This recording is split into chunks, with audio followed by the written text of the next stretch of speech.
Assalamu alaikum dear students, myself Shakir Ahmad, lecturer botany from Government Higher Secondary School, Boys Tral. Today my lecture is about the ozone layer of environmental science for class 12th. What is the ozone layer and how it is depleted, or what are the reasons for depletion?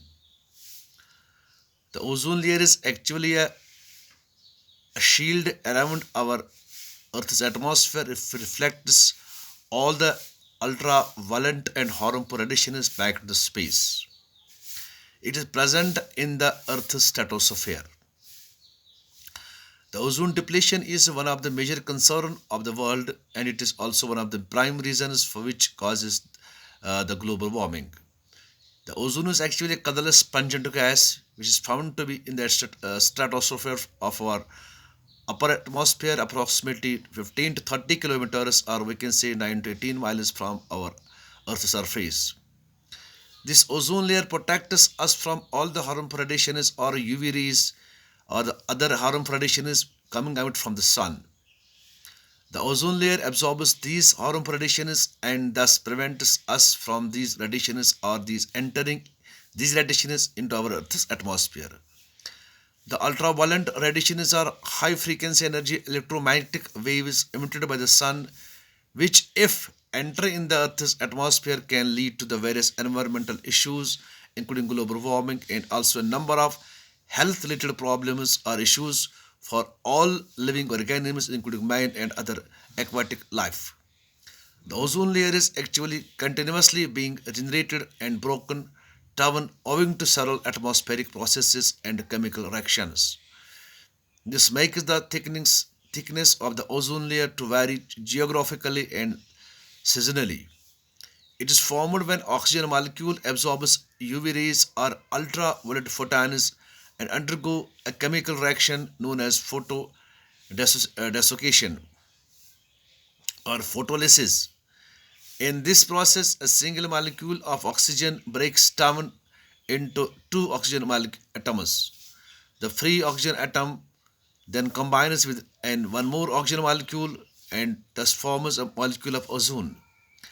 The ozone molecule in turn absorbs UV rays between 310 to 200 nanometer wavelengths and thereby prevents these harmful radiations from entering the Earth's atmosphere.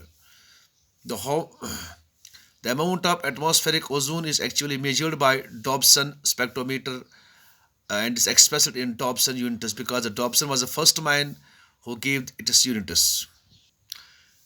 Dear students, this is the reaction where you can see that's ozone reaction. First, that's ozone, this oxygen molecule. When oxygen molecule absorbs ultraviolet radiations, it breaks into nascent oxygen, that is O plus O. It's called a nascent oxygen. Now this O2 molecule, that is oxygen, second reaction, oxygen plus O2 O, oxygen, again reacts each other in the presence of ultraviolet radiations and change into ozone.